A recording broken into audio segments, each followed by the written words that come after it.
ज़्यादा topic debate हो रहा है वो नेशनल असम्बली के हवाले से जो इजलास होना है उस पर अपनी अपनी राय मुख्तलिफ लोग दे रहे हैं। लाहौर में बात हुई थी परसों मीडिया से, उन्होंने मुझे पूछा कि क्या होगा। मैंने कहा कुछ कोई मसला नहीं है, अगर सदर साहब एक दफ़ा फिर आइन शिकनी करना चाहते हैं तो वो समन ना इशू करें और असम्बली को अप्रूव ना करें, तो जाहिर है कि उसका मतलब ये होगा कि वो नहीं चाहते कि इजलास हो। लेकिन आइन बड़ा क्लियर है और जो सब आर्टिकल 2 आर्टिकल 91 है वो बड़ा क्लियर है। वो कहता है national assembly shall meet on the 21st day following the day on which a general election to the assembly is held, unless sooner summoned by the president. ये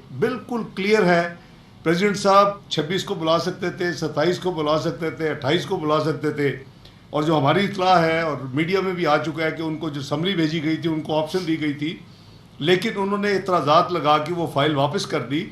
और इतराज़ वही है जो लाहौर में भी इंडिपेंडेंस ने लगाया कि जी अभी हाउस कंप्लीट नहीं है।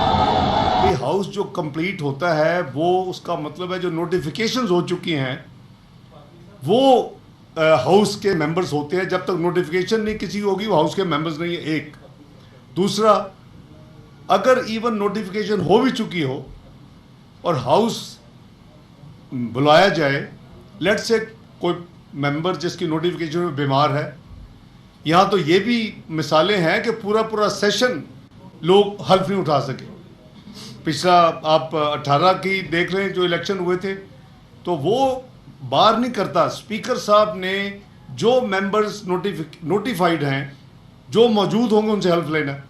और आपने देखा कि पंजाब में अगले दिन भी हल्फ हुए, जब स्पीकर डिप्टी स्पीकर का हुआ, जिस दिन चीफ मिनिस्टर का उस दिन भी हल्फ हुआ। तो पहला जो काम होता है वो है कि अगर कोई मेंबर जो नोटिफाई हो चुका है पहले या उस दिन या पिछले दिन, तो उनकी भी हल्फ बर्दारी हो जाए। तो मैं समझता हूँ कि ये आइन से जो खेल खेला जा रहा है, एक अच्छा ट्रेडिशन हम नहीं कायम कर रहे। ये चाहिए था कि बड़े ग्रेसफुली इसको मैटर को हैंडल किया जाता, लेकिन आइन बड़ा क्लियर है। मैंने अभी आपके सामने पढ़ा है कि 26, 27, 28 तो उनका प्रोग्रेस था, 29 को वो समन अप्रूव कर दे तो 29 को भी हो सकता है, लेकिन ऑटोमेटिकली 29 को इजलास होना है। अब जो डिस्कशंस हो रही हैं उसमें कुछ चीज़ें देखने वाली हैं कि बहुत जजमेंट्स हैं जिसमें ये क्या कहा गया है कि जो आप आइन की जो तशरीह करते हैं, वो जो कहते हैं ना जी हाउस जो चाहते हैं कि जी वो इंडिपेंडेंट की भी वुमेन का जो कोटा है वो नहीं मिला। वो आइन कहता है कि आप टोटलिटी में आइन को पढ़ेंगे, और ये एक बड़ा कैटेगोरिक, और ये वो 54 आर्टिकल की मैं बात कर रहा हूँ जो बात करते हैं कि जी अभी वो उसकी वजह से ये नहीं है। लेकिन प्रेसिडेंट साहब आइदर हाउस को समन कर सकते हैं। मसलन जो रिक्विजिशन हाउस होता है अपोजिशन जो करती है, वो उसका प्रेसिडेंट साहब समन नहीं करते, यानी सेनेट का भी और नेशनल असम्बली का भी।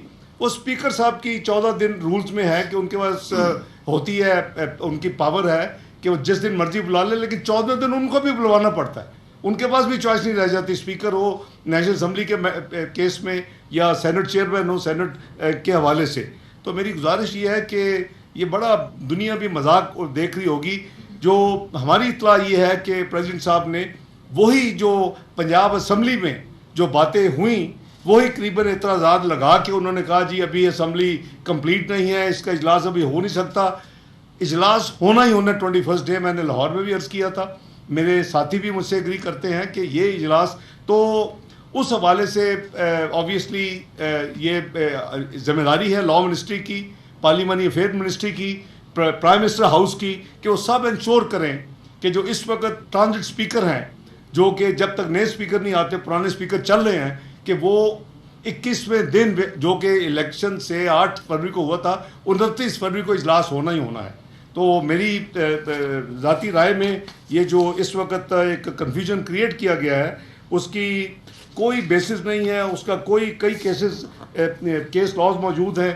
तो एक तो बात ये है। दूसरा मैंने अर्ज़ करना था कि बलूचिस्तान की असम्बली का कल इजलास हो रहा है, जिस मेरे साथी पीपल्स पार्टी की भी जो कमेटी उन्होंने अनाउंस की है और जो मुस्लिम लीग नून की क़यादत ने भी अनाउंस किया है, उसमें मैं भी हूँ, जनाब अयाज सादिक साहब भी हैं, कुछ हमारे साथी जो हैं वो जाम कमाल साहब उधर थे, जाफर मंदोखेल साहब हैं, काकड़ साहब है, और पीपल्स पार्टी में हमारे जखरानी साहब, नवाब साहब, ताज अपना जमाली साहब, ये सारे हमारे साथी।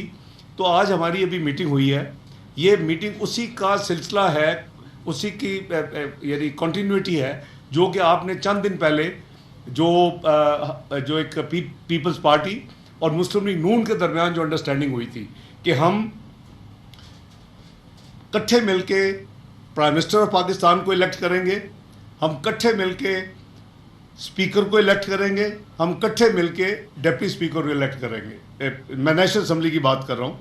तो वो हमारी अंडरस्टैंडिंग और हमारा मुआहदा या जो भी उसको आप नाम देना चाहें, वो हमारा कैटेगोरिक हो चुका है। अब बलूचिस्तान के हवाले से भी ये दोनों पार्टीज़ के हमारे साथी मौजूद हैं।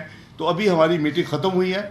कल जो ओथ टेकिंग के बाद वहाँ के जो चीफ मिनिस्टरशिप, स्पीकरशिप और डिप्टी स्पीकरशिप, ये हम दोनों पार्टीज़ मिलके, और जो हमारे अलाइज इनके कोई जो होंगे साथ, यानी इनको सपोर्ट करने वाले या हमारे होंगे, वो उनको भी हम शामिल करेंगे। ये नहीं है कि हम कोई एक्सक्लूड करेंगे और सिर्फ पीपल्स पार्टी PMLN, हमारी जो एफर्ट होगी कि सबको साथ लेके चले, नेशनल असम्बली में भी और वहाँ भी।